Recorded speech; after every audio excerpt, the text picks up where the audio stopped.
Bien, muy buenos días tengan todos ustedes. En primer lugar, pues quiero agradecer encarecidamente a las autoridades de la FES Acatlán pues, la apertura de estas instituciones para platicar con ustedes sobre un tema efectivamente de coyuntura que consideramos pues, sumamente importante en el momento actual.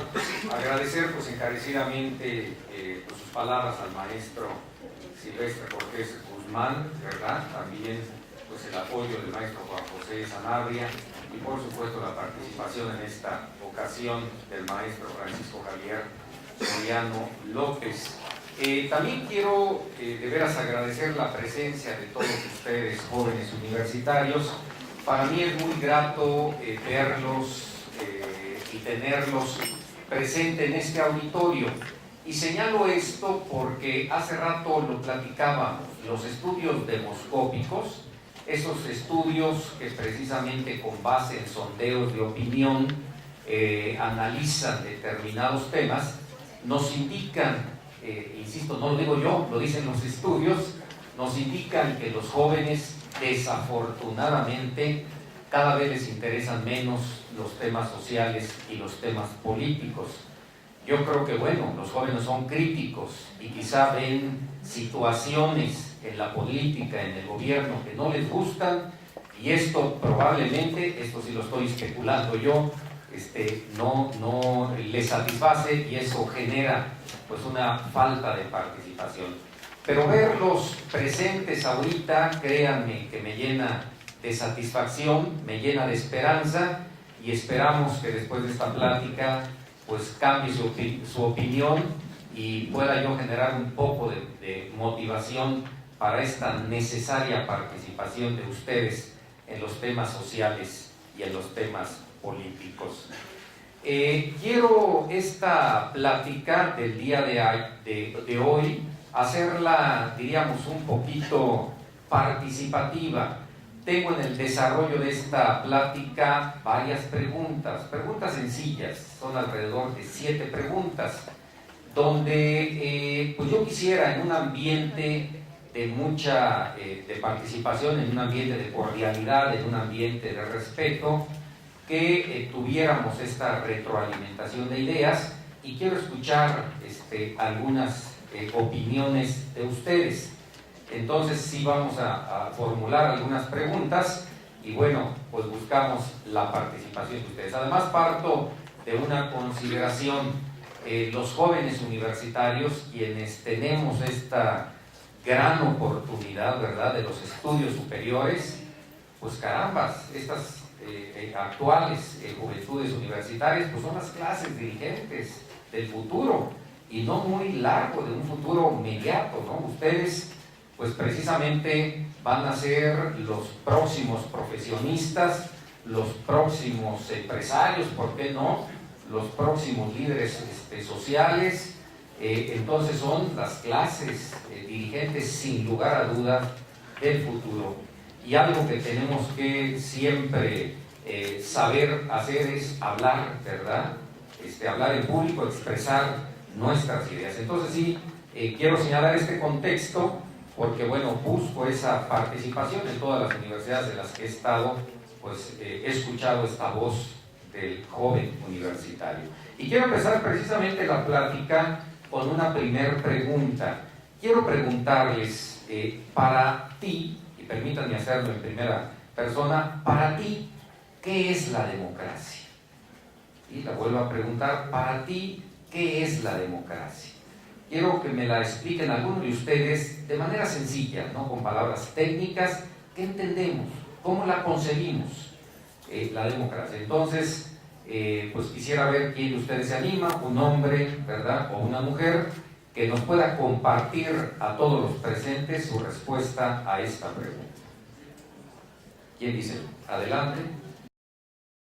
Mi nombre es Fernando y para mí la democracia es la voluntad de un pueblo reflejada en un buen gobierno. Perfecto, bueno, vamos a brindarle un fuerte aplauso a nuestro compañero Fernando. Bueno, yo creo que lo que dice Fernando es muy cierto, ¿verdad? Habla de la voluntad de un pueblo. Yo creo que precisamente en el contexto de la democracia, pasamos a la siguiente filmina, Limina, por favor, se refleja en la democracia, sí, efectivamente, esta voluntad del pueblo. Si nosotros recordamos brevemente, Aristóteles nos hablaba de 3 formas clásicas de los sistemas de gobierno. Nos indicaba precisamente la monarquía, ¿no?, como el gobierno de uno, la aristocracia como el gobierno de varios, y nos señalaba la democracia como el gobierno de muchos, el gobierno del pueblo. Nosotros provenimos, o nuestra civilización, nuestra cultura es una cultura occidental. Esta cultura occidental tiene sus raíces precisamente en Grecia y en Roma. Y para la democracia es sumamente importante una polis griega que es Atenas. En Atenas surge la democracia y surge hace mucho tiempo. En el siglo V a.C., antes de nuestra era, precisamente surge en Atenas la democracia. Atenas era pues el único régimen democrático de ese entonces, aunque también hay que señalarlo, esa democracia de ese entonces y la democracia de hoy tiene muchas diferencias. No pretendo detenerme mucho, simple y sencillamente señalar algunos aspectos. En Atenas hablábamos de una democracia directa, ¿verdad? Una democracia que prácticamente se realizaba por el pueblo, por los ciudadanos, de tal suerte que, por ejemplo, algunos cargos o la mayoría de los cargos se sorteaban. No era pues un esquema representativo como el que tenemos ahora. Y también la ciudadanía estaba muy limitada, porque ciudadanos solamente eran aquellos hombres libres que no tuvieran adeudos con la polis, de tal suerte que se excluían a las mujeres, se excluían a los esclavos y se excluían a los extranjeros. En algunos estudios que se han hecho, se indica que de una población aproximada en ese entonces de 350,000 personas, pues solamente 40,000 podían votar. Estábamos hablando de alrededor de un 12% de la población. Pero bueno, a lo largo del avance histórico, ponemos la siguiente filmina, por favor. ¿Qué es lo que pasa en el contexto actual? Quiero ya situarnos en nuestro país. Nuestro país efectivamente ha optado por un sistema democrático, y yo creo que por democracia a nivel de concepto, pues es suficiente con que nos quedemos con este concepto de Abraham Lincoln, ¿verdad?, que es muy conocido. Democracia no es otra cosa más que el gobierno del pueblo, por el pueblo y para el pueblo. Y efectivamente nuestro país ha optado por un sistema de esta naturaleza. El artículo 40 de la Constitución Federal nos indica que somos en México una república representativa, democrática y federal. ¿Esto qué significa? Bueno, nuestra democracia tiene esta característica, es una democracia representativa. Tenemos representantes. Estos representantes, pues precisamente ocupan curules en el Congreso de la Unión, ¿verdad?, los senadores, los diputados federales, y después en los estados a través de las cámaras estatales. Pero también nuestro sistema es federal. Esto lo que significa es que coexisten en nuestro país un gobierno federal, ¿verdad?, con instancias propias de este nivel, y también gobiernos locales, que son los gobiernos estatales, que tienen también su propia estructura. Y entrando a la parte electoral, hay un principio constitucional sumamente importante que está reflejado en el artículo 41 de la Constitución Federal. Este es el principio de elecciones libres, auténticas y periódicas. Y rapidísimamente lo explico.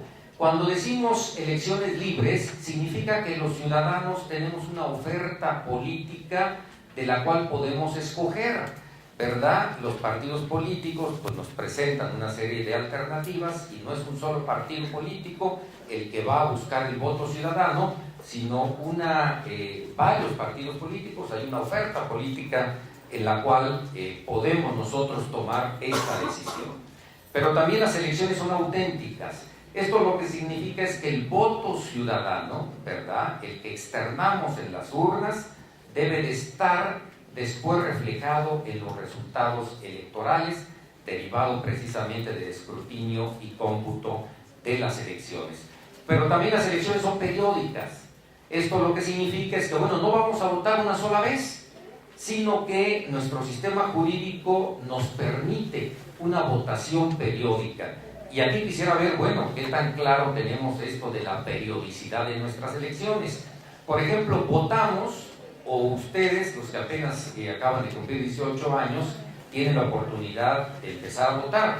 Pero para presidente de la República, ¿cada cuándo se vota? Si alguien lo sabe, cada 6 años. Para senadores,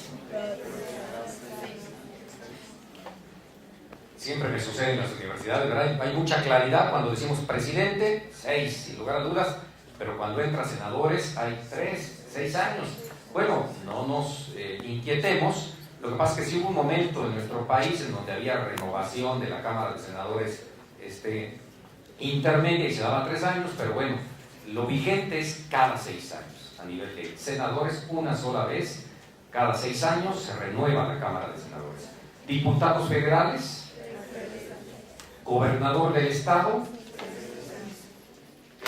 diputados locales, ¿cada cuándo? 3 años, y ayuntamientos, en el caso del Estado de México, 3 años, efectivamente. Bueno, a esto se refiere la periodicidad de las elecciones. Siguiente pregunta, para ti, ¿qué es la ciudadanía? La ciudadanía no es otra cosa más que un vínculo jurídico-político que tiene el individuo una vez que cumple con determinados requisitos legales con el Estado. Este vínculo jurídico, ¿qué es lo que nos permite? ¿Qué es lo que nos posibilita? Bueno, lo que nos permite es poder participar legalmente en los asuntos políticos del Estado. ¿Cómo qué asuntos políticos? Bueno, si se trata de elegir a nuestros gobernantes, este vínculo de ciudadanía, bueno, nos permite hacerlo. ¿Y por qué no? Si estamos preparados, si tenemos los requisitos debidos, si de alguna manera, bueno, estamos involucrados en un partido político, porque eso hay que señalarlo. Ahorita es un monopolio de los partidos políticos el postular candidatos a puestos de elección popular, aunque ya se están abriendo estos espacios a través de los mecanismos de reforma política y ya se habla de un empoderamiento ciudadano y de esta posibilidad de que ya haya candidatos independientes. Pero bueno, ¿por qué no? Carambas, esta ciudadanía nos permitiría a nosotros, si somos ciudadanos, ser postulados a cargos de elección popular. Entonces, esto nos posibilita precisamente la ciudadanía. Y la ciudadanía tiene un rango de derecho constitucional. Creo que eso es muy importante para los abogados. Los abogados entendemos muy bien, y bueno, creo que los demás, que tenemos todo un sistema jurídico. En la cúspide de este sistema jurídico está la Constitución. Entonces, la ciudadanía precisamente tiene este rango, tiene el rango constitucional. Y precisamente vamos a señalar, en el artículo 34 de la Constitución Federal, se establecen los requisitos para la ciudadanía. Y los requisitos, pues verdaderamente son muy sencillos, muy simples. En primer lugar, se trata de un requisito de edad. Debemos de tener o haber cumplido 18 años. Los menores de esta edad, bueno, pues no pueden ejercer todos los derechos político-electorales, sino a partir de esta edad. Y el segundo requisito es tener un modo honesto de vivir. Yo preguntaría, caramba, si esto, ¿cómo lo acredito? ¿Cómo de que modo honesto de vivir? ¿Eso cómo se acreditará? Bueno, digo, no nos preocupemos, el modo honesto de vivir, ese se presume, decimos los abogados, se presume en favor del ciudadano. Esto significa que no hay que acreditarlo. Si alguien dijera, este no tiene modo honesto de vivir, bueno, eso tendría que demostrarlo. Como advertimos, bueno, no hay una diferencia aquí de hombres-mujeres como existía en la Atenas clásica, ¿verdad? Ya afortunadamente aquí no se distingue o no se establecen distinciones por razón de sexo. Desafortunadamente, bueno, nuestros sistemas jurídicos se tardaron mucho en reconocer el derecho de voto femenino. Esto fue hace poco, en 1953, apenas se reconoció el sufragio femenino. Pero actualmente, insisto, ya el requisito es edad y este segundo requisito del modo honesto de vivir. Tercera pregunta que quisiera que alguno de ustedes me la explicara, que es una pregunta un poquito más complicada. pero quiero ver qué tanta claridad hay al respecto. La pregunta concreta es, ¿las elecciones en nuestro país las organiza el gobierno? Vuelvo a repetir, ¿las elecciones en nuestro país las organiza el gobierno? ¿Quién nos quiere compartir su respuesta? Adelante, si nos das tu nombre fuerte. Mi nombre es Ángel Caballero Ramírez Jaramillo y las elecciones en nuestro país las organizan estos organismos autónomos como lo son el Instituto Federal Electoral y el Instituto Electoral del Estado de México, y supongo que cada entidad tiene su propio instituto. Y esto se hace pues para que no tenga ninguna influencia en los partidos políticos sobre estos organismos ni favorezcan a nadie. Excelente, vamos a darle aquí un fuerte aplauso a nuestro compañero Ángel. Efectivamente, lo que nos dice Ángel es muy cierto, pero quiero señalar este contexto precisamente para que veamos cómo hemos evolucionado en el país. Quiero decirles que de 1917 a 1977 vivimos precisamente todo un periodo donde las elecciones las organizaba el gobierno. Bueno, yo creo que ninguno de ustedes había nacido, ¿verdad? Ya cuando terminó este proceso, pero en ese entonces, bueno, había una participación, pues evidentemente de la Secretaría de Gobernación, se creaban o existían instituciones como la Comisión Federal Estatal, y en el caso del Estado, la Comisión Estatal Electoral, que eran precisamente quienes organizaban las elecciones.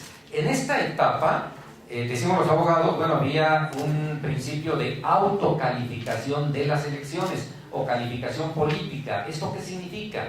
Bueno, significa que los propios elegidos se constituían precisamente en colegios electorales, y estos colegios electorales eran los que calificaban las elecciones. Había un sistema entonces de esta naturaleza. Este sistema pasó por una etapa de transición que se da de 1977 a 1995, donde el gobierno sigue organizando las elecciones, pero ahora todas las irregularidades que denunciaban los partidos políticos tenían un cauce a través de su análisis y a través de medios de impugnación por tribunales. Por eso ahí señalo lo que es el TRICOE, que era Tribunal Contencioso Electoral, y el TRIFE, el Tribunal Federal Electoral, que actualmente se le sigue diciendo al Tribunal Electoral de esta manera, pero es incorrecto, como lo vamos a ver más adelante. Entonces, estos tribunales analizaban estas irregularidades que denunciaban los partidos políticos, pero la decisión final la seguía tomando el colegio electoral. Actualmente ya vivimos una etapa que le llamamos de autonomía, donde precisamente, como lo comentaba Ángel, ya las elecciones las organizan institutos electorales que tienen esta característica. Han sido dotados de autonomía, incluso de rango constitucional. Esto lo que significa es que estos institutos no dependen de ninguno de los poderes que se encuentran constituidos, no dependen del Poder Ejecutivo, ni del Poder Legislativo, ni del Poder Judicial. Incluso algunos analistas hablan ya de una nueva estructura en donde les dan la categoría ya de un poder electoral, donde están los institutos electorales y donde están los tribunales electorales. Siguen siendo instituciones públicas, operan con recursos públicos, pero insisto, no dependen de ninguno de los poderes, sino que tienen esta autonomía constitucional.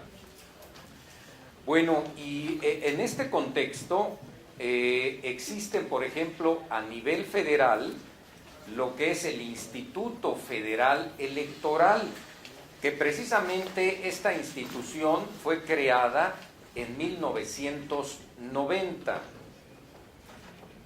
Bueno, el Instituto Federal Electoral existe desde 1990, pero no tenía el carácter de órgano constitucionalmente autónomo, dependía de la Secretaría de Gobernación. En 1996 precisamente se le dota ya de este carácter de órgano autónomo, y esto parte desde la Constitución Federal. A nivel del Estado de México se crea también precisamente el Instituto Electoral del Estado de México y se le dota de esta característica. En esta etapa de autonomía,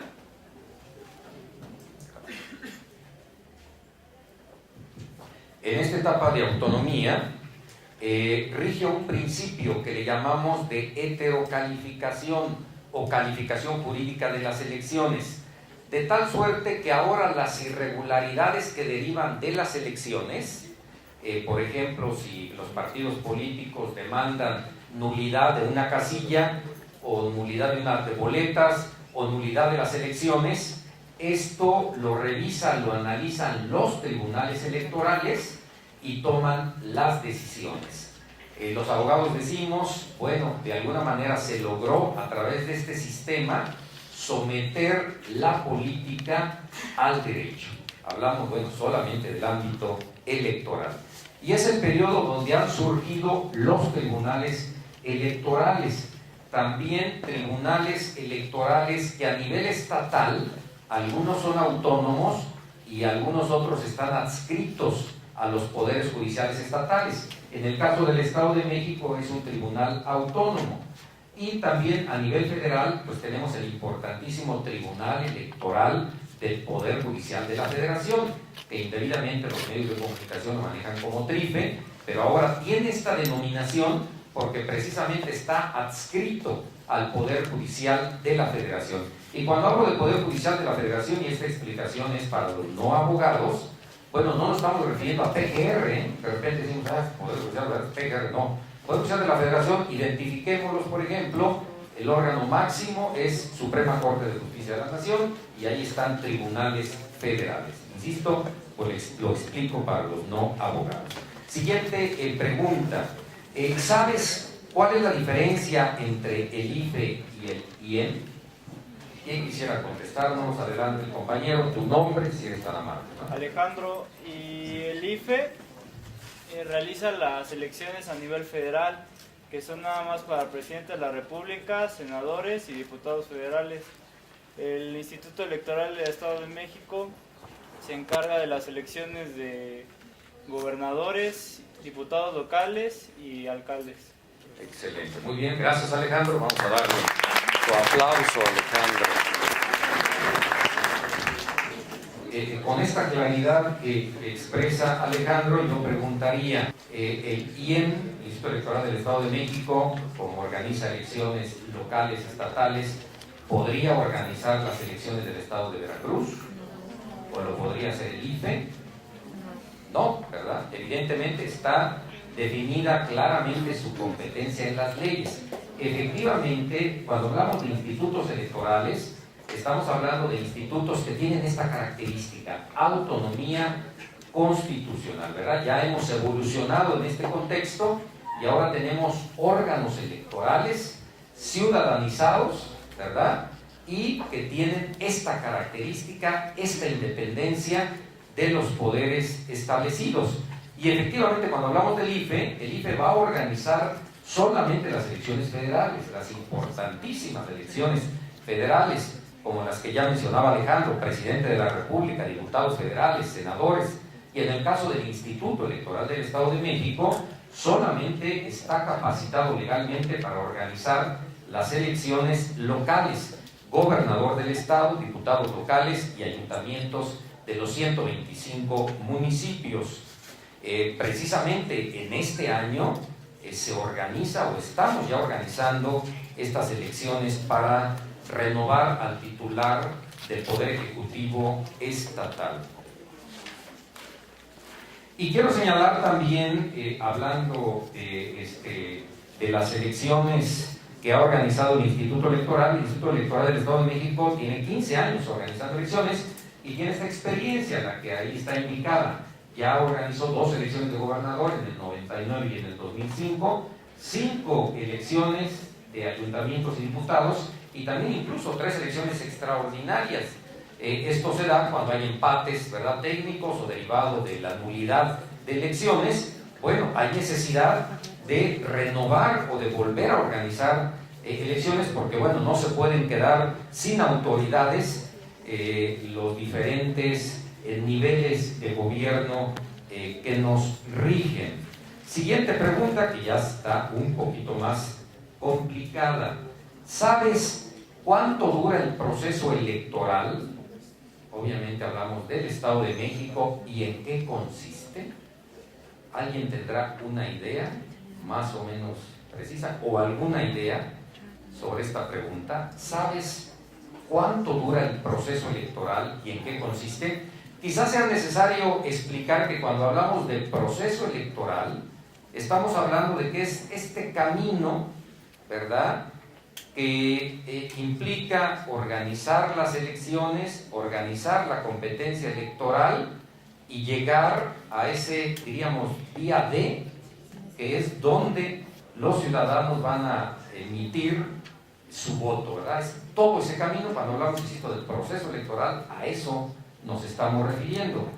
¿Pero alguien sabe cuánto dura? ¿O qué etapas tiene? A ver, allá, compañero.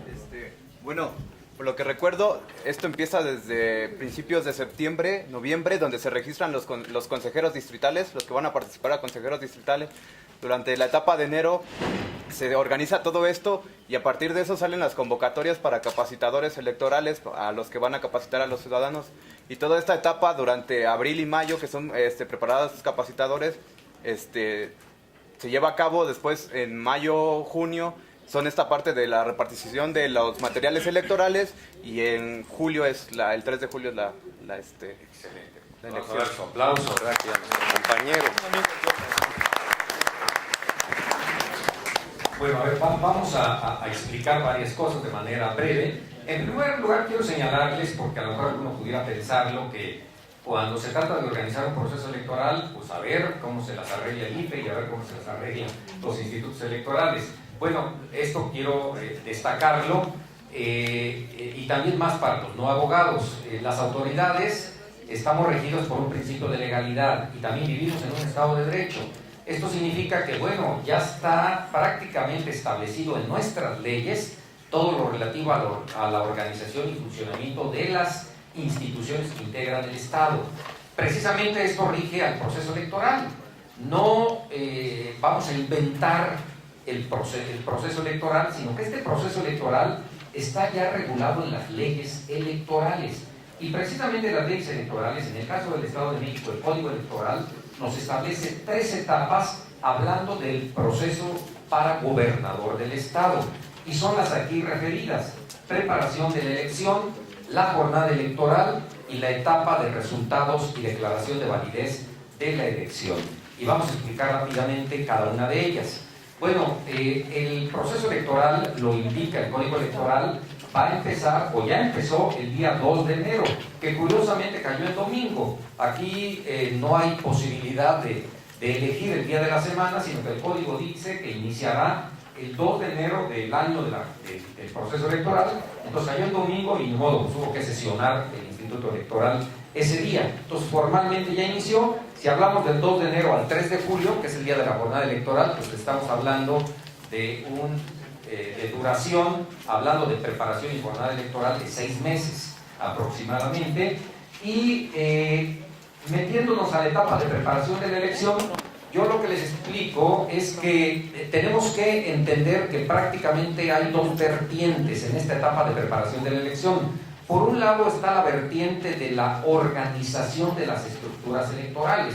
Yo creo que, bueno, pues todos los presentes seguramente se habrán dado a la tarea de organizar por ahí alguna pachanguita, ¿verdad?, alguna fiesta juvenil, y pues sabrán la complicación que tiene, ¿no? Porque de repente, bueno, si la queremos organizar bien, porque una fiesta familiar, bueno, pues sale fácil, pero una fiesta ya con los compañeros y demás implica 1000 cosas. Bueno, no es tan sencillito. Aquí se trata de organizar, bueno, toda una fiesta electoral en donde hay que preparar las condiciones para que puedan votar 10.5 millones de ciudadanos. Entonces implica organizar toda una serie de estructuras electorales que ya están previstas precisamente en las leyes electorales. Y el Estado de México, en primer lugar, hay que señalar que lo integran 45 distritos electorales. Y también explico esto para los no abogados. Los distritos electorales no son otra cosa más que ámbitos territoriales en los cuales está dividido todo el Estado de México para precisamente organizar la elección. Estos distritos electorales están constituidos pues, por criterios poblacionales y por criterios geográficos. Y también en algunos casos coincide el distrito electoral con un municipio, o en otros casos abarca varios municipios de los 125 que integran el Estado, pero hay municipios muy poblados, ¿verdad?, en los que ese solo municipio tiene varios distritos electorales. Bueno, en estos distritos electorales se trata de integrar, en primer lugar, la estructura de las juntas distritales. ¿Qué son las juntas distritales? Bueno, no son otra cosa más que órganos ejecutivos que los integran 3 personas. Los integran vocales que se denominan vocal ejecutivo, vocal de organización y vocal de capacitación. Y después también se integran por consejos distritales. Los consejos distritales no son otra cosa más que los órganos directivos, los que van a tomar las decisiones. Y la integra un presidente, que a su vez es el vocal ejecutivo, y además 6 consejeros, que hay propietarios y hay suplentes. Entonces ya tenemos de esta manera la estructura ejecutiva, la estructura directiva, y esta estructura después se va a apoyar con los denominados instructores y capacitadores. Los instructores serían una especie de supervisores de los capacitadores, y los capacitadores, como el nombre lo indica, pues van a ser este personal, estos servidores electorales, que van a notificar a todos aquellos ciudadanos que han sido insaculados para poder desempeñarse como funcionarios de mesas directivas de casillas. Aquí hay mucho movimiento de gente, porque también el Código Electoral establece que tienen que insacularse al 20% de la lista nominal. Estamos hablando de que es aproximadamente más de 2 millones de ciudadanos los que estos capacitadores pues precisamente tienen que ir a notificar para ver si pueden estar interesados en desempeñarse como funcionarios de mesas directivas de casillas. De tal suerte que los capacitadores también van a buscar, junto con las estructuras distritales, que por cada casilla, cuando menos, existan 21 personas interesadas, de las cuales en la segunda insaculación, que precisamente hoy en todo el Estado de México los consejos distritales van a sesionar al respecto, en esta segunda insaculación ya se van a definir, diríamos, a los 7 finalistas, que son los funcionarios de mesas directivas de casilla, que estaríamos hablando, otra vez no fue, me acabo rápido la pila, que estaríamos hablando de un presidente, un secretario, 2 escrutadores y 3 suplentes generales. Y veamos números. Si pasamos a la siguiente filmina, aquí es importante ya empezar a ver algunos números. Gracias, Carlos. Aquí es importante empezar a ver algunos números, ¿verdad? Entiendo que hay también algunos estudiantes, gracias, creo que hay algunos estudiantes de economía y de actuaría que son expertos, ¿verdad?, en la cuestión de números. Ahorita vamos a detallar en cuestiones de financiamiento algunas cosas, ¿verdad? Pero veamos números. Precisamente todos estos números tienen que ver con la organización de la elección. Se trata, insisto, de organizar una elección para que participen 10.5 millones de ciudadanos. Y ahí se encuentra reflejado el ejército electoral que precisamente integra el Instituto Electoral del Estado de México. Hablamos de 45 órganos distritales, hablamos de 135 vocales distritales. Si partimos de la idea de que son 6 consejeros, ¿verdad?, por cada distrito electoral, nos da 270 consejeros distritales, y después está integrada una plantilla de 430 instructores, poco menos de 2.800 capacitadores. Para el día de la jornada electoral, pues buscamos instalar poco menos de 18,000 casillas en todo el territorio estatal, y la gran meta, bueno, es capacitar a poco menos de 125,000 funcionarios de mesas directivas de casilla. Implica capacitar pues, a un estadio Azteca totalmente lleno y un cuarto más, ¿verdad? Ese es el tamaño pues, de la responsabilidad en este contexto que tiene el Instituto Electoral. La otra etapa dentro de la preparación de la elección es preparar el camino para la competencia electoral, porque todo lo demás hacia atrás que he explicado, bueno, es lo relativo precisamente a las estructuras que van a recibir el voto ciudadano. Pero ahora, en preparación de la elección, el Instituto Electoral, bueno, pues prepara precisamente todo este camino de la competencia electoral. El Código Electoral nos establece pues estas etapas. En primer lugar, lo que son las precampañas. A algunos les genera confusión esto de precampaña, ¿qué es? Bueno, pues no es otra cosa más que esas etapas, esos periodos en los cuales los partidos políticos, bueno, deciden si van a participar solos, si van a participar en alianza, si se van a integrar coaliciones y además van a definir a su candidato. En esta etapa hay precandidatos, ¿verdad? No hay todavía candidatos, ya después los candidatos pues buscan el sufragio ciudadano, pero aquí simple y sencillamente se va a definir el candidato. Quiero decirles, no sé qué tan enterados estén, que a nivel de los medios de comunicación ya lo han señalado, que bueno, esta etapa ya está culminada, ya están integradas 2 coaliciones, ¿verdad? Y está un partido político que va a participar y ya están precisamente presentadas las solicitudes de registro de los candidatos. Las coaliciones son Unidos por Ti, en primer lugar, integrada por el PRI, integrada por el Partido Verde y por el Partido Nueva Alianza. Está la coalición Unidos Podemos Más, que la integra el PRD, la integra el PT y el Partido Convergencia, y el Partido Acción Nacional pues compite solo, no compite en coalición. Y están definidos también, insisto, las solicitudes, ¿sí?, de candidatos.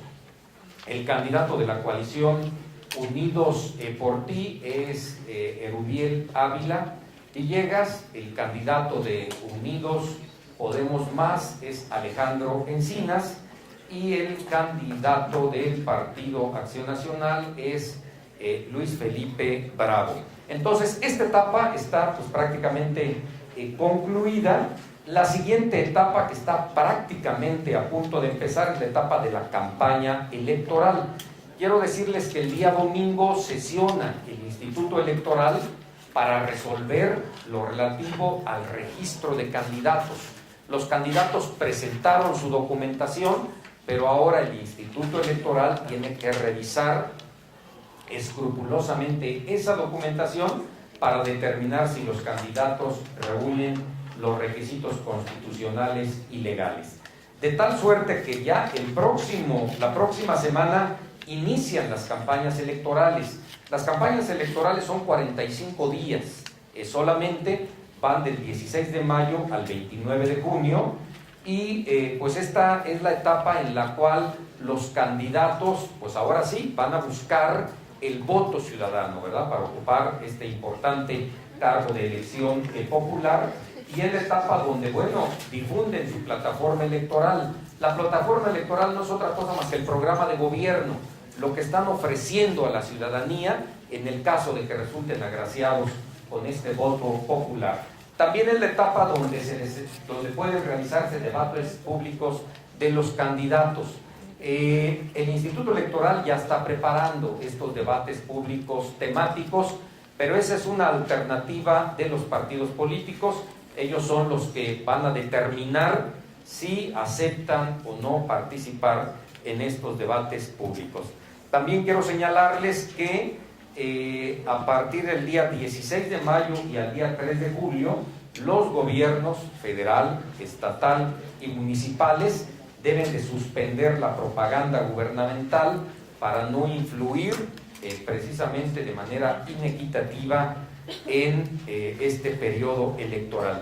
Y finalmente está la etapa de veda electoral, que va del día 30 de junio al 3 de julio. ¿Qué significa? Si algunos no tuvieran definida su preferencia electoral, bueno, se busca que en estos 3 días, después de este bombardeo mediático, ¿verdad?, de información, bueno, que haya estos 3 días para que quienes aún no se hayan definido, pues puedan hacerlo antes de emitir su voto. Entonces todo esto es la primera etapa. La segunda etapa es muy conocida, muy rápida, es la etapa de la jornada electoral, que empieza con la instalación de mesas directivas de casilla a las 8 de la mañana, es el día donde se emite el sufragio ciudadano, es también el día donde los partidos políticos, si estiman que hay irregularidades, pueden presentar sus escritos de protesta, y termina a las 6 de la tarde con el cierre de mesas directivas de casilla. Hay excepciones. Si hay votantes formados, bueno, no se puede cerrar hasta que terminen de sufragar. Y la tercera etapa es la etapa de resultados y declaración de validez de la elección, donde se realiza el escrutinio y cómputo de los votos. Creo que es muy conocido también el programa PREP, que es el programa de resultados electorales preliminares. Antes de que se vayan a dormir, pues seguramente a través de este programa y a través de los medios de comunicación o consultando directamente la página web del instituto, pues podrán tener ya alguna información sobre las tendencias electorales. Pero el dato oficial se da el miércoles siguiente, el dato oficial en cuanto a los cómputos distritales. También esta etapa es la propia para resolver los recursos que pueden interponer los partidos políticos. A nivel estatal se denomina juicio de inconformidad y estos tienen que resolverse a más tardar el 14 de agosto. El cómputo final de la elección se dará el 16 de agosto y también están previstas en esta etapa esta figura del recuento de votos, ¿verdad?, que parte pues prácticamente de esta elección federal de 2006 y ya en códigos electorales a nivel administrativo y a nivel jurisdiccional está prevista esta figura, para que finalmente el día 23 de agosto se pueda hacer esta declaración de gobernador electo. Y vamos con la siguiente pregunta, que ya es prácticamente de las últimas, y aquí entramos a cifras económicas, que yo creo que también es muy importante que las conozcamos. Tenemos que saber cuánto invierte el Estado mexicano precisamente para organizar las elecciones y para dotar a los partidos políticos de recursos. Y la pregunta sería esta: ¿sabes cuánto es el presupuesto del IEM y de los partidos políticos para el 2011? ¿Alguien tendrá alguna idea? Bueno, en primer lugar quiero comentarles que el presupuesto total incluye financiamiento público de los partidos políticos que tiene el Instituto Electoral del Estado de México para este año, son 1,665 millones de pesos. Aquí haríamos una primera división, cámara.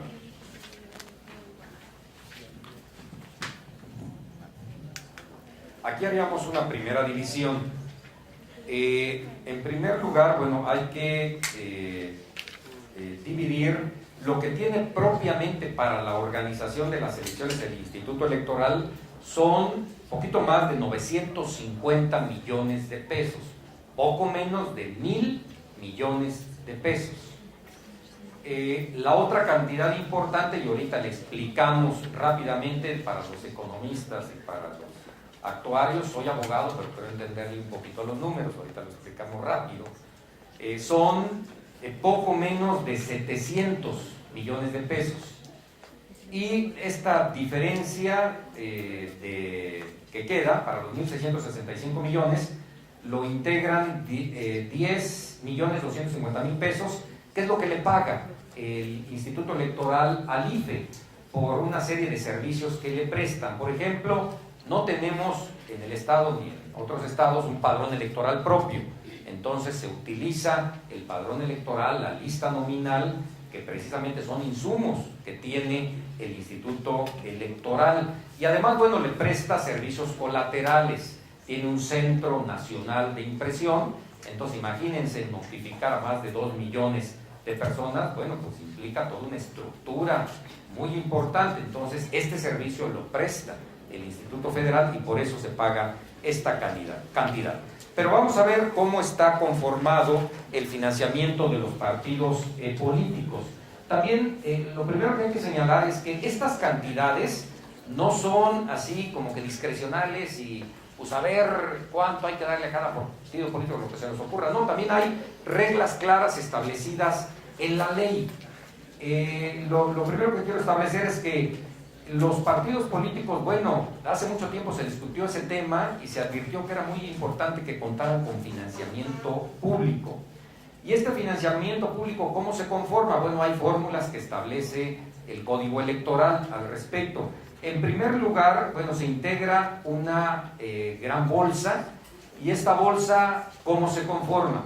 El Código Electoral nos dice hay que multiplicar el 40% del salario mínimo vigente en la capital del estado por el número de ciudadanos inscritos en el padrón electoral para integrar esta bolsa, para integrar el financiamiento de actividades permanentes o actividades ordinarias, el financiamiento que necesitan los partidos políticos para operar. Si partimos de la idea de que el salario mínimo vigente en la capital es de 56.70 pesos, el 40% es 22.70 pesos. Entonces estos 22.70 pesos hay que multiplicarlos por poco más de, aquí es padrón electoral, a un corte del 31 de diciembre de 2010, que fue alrededor de 10.5 millones de ciudadanos. Esta multiplicación nos da precisamente ese total que aparece en la primera columna, 239 millones de pesos. Y alguien pudiera preguntar, bueno, ¿y esto cómo se reparte? Pues también está previsto en la ley. Hay una fórmula que se le llama de equidad electoral. Esta fórmula lo que nos indica es que hay que repartirle el 15% de manera paritaria a los 7 partidos políticos registrados ante el instituto. Entonces 15% se reparte de esa forma y el 85% restante se reparte de acuerdo a la fuerza electoral. ¿Esto cómo se mide? Bueno, pues los resultados de las elecciones inmediatas anteriores relativas a diputados por el principio de mayoría. Ahí nos va a dar porcentajes y entonces estos porcentajes, ese resto de la bolsa, de esta manera se distribuye. De tal suerte que, bueno, ahí están las cantidades para que las revisemos. La segunda columna es otro tipo de financiamiento que tienen los partidos políticos que se le denomina para proceso electoral. También el Código Electoral establece los procedimientos. De manera genérica puedo señalarles que para proceso electoral el Código nos indica que es el 180% de actividades ordinarias o permanentes. Y el tercer financiamiento son actividades específicas para capacitación, para investigación, y ahí también lo establece el Código Electoral, el 2%. Y después está la columna de organización de procesos internos o precampañas. También hay una fórmula que es el 5% del financiamiento que se entrega para proceso electoral u obtención del voto. De tal suerte que, bueno, podemos aquí señalar por las cantidades totales que tienen los 3 principales partidos. El PAN tiene para este año 156 millones, el PRI tiene 186 millones y el PRD tiene 116 millones. Y también hay 2 cantidades, yo creo que importantes, que debemos de conocer. Hay topes que no tienen que rebasar los partidos políticos. Si los rebasan, y esta situación es grave, bueno, puede dar lugar a sanciones muy importantes hacia los partidos políticos. Los topes de gastos de precampaña, o sea, este gasto que hacen los partidos políticos para definir a su candidato, no deben de rebasar de 32.5 millones de pesos. Quiero comentarles que ciertamente este análisis ya lo hizo el Instituto Electoral, ya el órgano especializado en estos temas, que es el órgano técnico de fiscalización, presentó su informe. Y afortunadamente la cantidad que gastaron los partidos políticos está muy por debajo de estas cantidades. Si mal no recuerdo, la coalición que más gastó, pues no rebasó los 6 millones de pesos en este proceso. Y otro tope muy importante, pues es el tope de gastos de campaña. En esta campaña electoral que se avecina, las coaliciones y partidos políticos no pueden rebasar 204 millones de pesos. La fórmula que se establece, también esto no es discrecional, la establece el código, y aquí este tope se establece por el 34% del salario mínimo vigente en la capital, multiplicada por el número de ciudadanos inscritos en el padrón electoral. Si lo recuerdan, para financiamiento de actividades permanentes hablé del 40%, entonces prácticamente es una cantidad muy parecida, porque si vemos a nivel de topes de gastos de campaña son 204 millones, y a nivel del financiamiento de todos los partidos políticos para actividades permanentes son 240 millones de pesos. Y aquí hagamos una sencilla división. Hablábamos, por ejemplo, de una lista nominal, no sé si se distinga la diferencia entre lista nominal y padrón electoral, pero bueno, quedémonos con la idea. La lista nominal no es otra cosa más que todo ese listado donde estamos enumerados los ciudadanos que hemos recogido nuestra credencial para votar. Quien no tenga credencial para votar y no aparezca en esta lista nominal, bueno, pues no va a poder ejercer este derecho. Entonces, esta lista nominal, insisto, es de poco más de 10.5 millones de ciudadanos. Si dividimos los 1.665 millones que yo les comentaba en un principio, entre este número de ciudadanos, nos va a dar el dato del costo del voto, siempre y cuando votara la totalidad de ciudadanos, ¿sí? Este costo, bueno, es superior a los 150, está en 157, 158 pesos. Pero si partimos de la idea de que los índices de participación son menores al 50%, esta cantidad pues se duplica. Estamos hablando de más de 300 pesos, que sería lo que nos está costando el ejercicio de este voto. Y la última pregunta, después de toda esta información que les di, quiero preguntarles si tienen más o menos alguna idea clara de cómo pueden participar en este proceso electoral. Desafortunadamente, creo que lo dicen también varios estudios e investigaciones, normalmente nos guiamos por la más simpática y por el más guapo. Y bueno, pues a lo mejor decisiones de esa naturaleza las podemos tomar, pero con otras finalidades. Pero cuando se trata de elegir a nuestros gobernantes, pues carambas, yo creo que todos los ciudadanos, pero especialmente los universitarios, pues debieran de guiarse más bien por las propuestas, ¿no? Más bien por los argumentos, por las razones, por las convicciones, por los principios. Entonces los invitamos pues precisamente a darle seguimiento a los candidatos y a los partidos. Creo que vale la pena dialogar con amigos y familiares sobre las propuestas. Otra forma es registrarse como observador electoral. Existe esta posibilidad. Quien quiera estar de cerca de su proceso electoral, que sepa que hay esta posibilidad, ¿verdad? Y son requisitos muy elementales. Bueno, lo primero que se pide es que no estén vinculados con partidos políticos. Y si lo estuvieron, bueno, que no haya, que esta vinculación pues sea anterior a 3 años, cuando menos. Y son, fuera de esto, por requisitos muy sencillos. Quien esté interesado puede meterse a la página del Instituto Electoral del Estado de México, ahí viene una solicitud, se registra uno, se inscribe, recibe un curso de capacitación y perfectamente puede participar como observador electoral. Esta observación no solamente se limita a la jornada electoral, puede ser toda la etapa de preparación de la elección. El observador electoral puede asistir a las sesiones de los consejos distritales e involucrarse en este proceso muy importante. No está aquí señalado, pero creo que otra forma de poder participar es precisamente si ustedes fueron insaculados. El procedimiento que se siguió en este año es que todos los nacidos en el mes de noviembre y algunos meses subsecuentes precisamente son los propicios para poder desempeñarse como funcionarios de mesas directivas de casilla. Entonces, si han sido insaculados, si ya fueron visitados, pues no les den el portazo a los capacitadores, ¿verdad? Yo creo que vale la pena tener una experiencia de esta naturaleza, que creo que es aportar un granito de arena para nuestra democracia. Por supuesto, la invitación es a votar el 3 de julio. Y aquí yo quisiera que hiciéramos una rapidísima reflexión. Yo creo que a todos los presentes les interesa su futuro. Creo que nos estamos preparando, ¿verdad?, para ser profesionistas, y creo que ahí tenemos puesto toda nuestra atención y nos interesa nuestro futuro.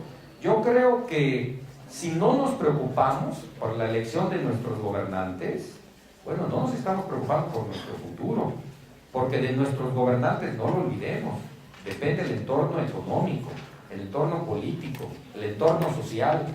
O sea, no preocuparnos por la elección de nuestros gobernantes es dejar que la decisión la tomen otras personas. Yo nomás les pongo un ejemplo rapidísimo. Mi generación, que yo creo que es la generación de los papás de ustedes, bueno, pues vivimos en estas décadas de los 70s, 80s, 90s, en el entorno económico que debíamos ser un entorno muy complicado, unas inflaciones terribles. Juntamos un poquito de dinero para comprar lo que queramos, ¿no? Un bien mueble, un carrito, pues ya valía lo doble. Entonces, eso depende de nuestros gobernantes. Si nosotros no nos preocupamos de estas decisiones, no nos estamos preocupando por nuestro futuro, y es muy importante que adquiramos esta conciencia. ¿Qué sugerencias les hago para que votemos? Bueno, ahí están señaladas varias, que sí nos enteremos a través de los medios, ¿verdad? Que hagamos nuestros juicios propios, que contrastemos propuestas y plataformas electorales de partidos y candidatos, etcétera, etcétera. Pero también la invitación es a no quedarnos ahí. Yo creo que teniendo conciencia de nuestra ciudadanía, nos tiene que caer, permítanme expresar o señalarlo de esta manera coloquial, nos tiene que caer el 20, ¿verdad? De que es muy importante que nos transformemos como ciudadanos. La revista Nexos hace algunas semanas o algún mes difundía una investigación que se hizo en todo el país para ver el perfil del mexicano, y ahí nos definía como individualistas salvajes, ¿no? Que solamente nos interesan nuestras cuestiones directamente involucradas y que no nos interesan las cuestiones sociales y políticas. Yo creo que es muy importante transformar esta situación para precisamente cambiar el entorno social y político en el que nos desenvolvemos. Yo creo que si analizamos los diferentes entornos que tenemos, el entorno familiar, el estudiantil, ¿verdad? Hay sociedades de alumnos seguramente aquí. Si vemos la situación en nuestros barrios, en nuestras colonias, en nuestros fraccionamientos, pues hay problemas y normalmente no nos gusta involucrarnos, ¿verdad? Pero yo creo que es muy importante dar un cambio en ese sentido y empezar precisamente a colaborar en organizaciones, a crearlas, ¿por qué no?, en estos ámbitos. También algunas comparaciones que se hacen entre nuestro país y otro país sudamericano, Chile, a nivel de organizaciones de la sociedad civil, pues estamos fritos, ¿no? Porque, si mal no recuerdo, en el caso de Chile, que tiene una población de 15 millones de habitantes, estamos hablando de, ahorita se me fue el número, pero creo que son alrededor de 20,000 organizaciones de la sociedad civil, que nos da aproximadamente 50 organizaciones por cada 10,000 habitantes. Y en el caso de nuestro país, estamos hablando de una población superior a los 100 millones de habitantes y no tenemos más que alrededor registradas de 5,500 organizaciones. Esto significa una organización por cada 20,000 habitantes. Tenemos que avanzar mucho en esta estructura. Y creo que precisamente mando este mensaje a ustedes, a los jóvenes. Yo estoy convencido que la juventud en nuestro país es el futuro, ya se ha dicho, pero también es el presente. Tiene necesidades presentes, actuales. Esta juventud, lo señalaba en un principio, pues es la clase dirigente de un futuro mediato. También estoy convencido que nuestra juventud tiene valores, que nuestra juventud es idealista, que la juventud es crítica, ¿verdad? Ve la situación, no le gusta, la critica, hay que seguir haciéndolo, pero no hay que quedarnos ahí. Yo creo que hay que pasar a la propuesta y también hay que pasar a la participación. Creo que en la medida en la cual participemos, gran parte de los problemas que tenemos van a cambiarse. Y también creo que en esta participación pues está la decisión para construir el futuro que anhelan. Yo quiero terminar esta plática con ustedes pues con la lectura de una poesía que creo que refleja de alguna manera ese empuje juvenil, el espíritu juvenil, una poesía que es de Rudyard Kipling, que se intitula No desistas, una poesía que de no hay empleo y este panorama negro que de repente advertimos, Bueno, pues yo creo que el espíritu juvenil ante esto no se arredra. Yo creo que basta la pena ver, o basta ver a los jóvenes a los ojos para advertir que se quieren comer al mundo, ¿no? Están construyendo su futuro. De alguna manera creo que no los espantan los retos, los obstáculos. Y también creo que de veras quienes pueden transformar a este país, pues son ustedes. Este es el país que ustedes están construyendo. Y en la medida en la que participen, pues van a lograr transformarlo. Si no participan, pues este país cada vez va a estar peor. Y esta poesía precisamente manda ese mensaje. Se intitula No desistas. Dice: cuando vayan mal las cosas, como a veces suelen ir, cuando ofrezca tu camino solo cuestas que subir, cuando tengas poco a ver, pero mucho que pagar, y precises sonreír, aún teniendo que llorar, cuando ya el dolor te agobie y no puedas ya sufrir, descansar acaso debes, pero nunca desistir. Tras la sombra de la duda ya plateada, ya sombría, puede bien surgir el triunfo, no el fracaso que temías. Y no es dable a tu ignorancia figurarte cuán cercano puede estar el bien que anhelas y que juzgas tan lejano. Lucha pues, por más que tengas en la brega que sufrir, cuando todo está peor, más debemos insistir. Muchas gracias a todos.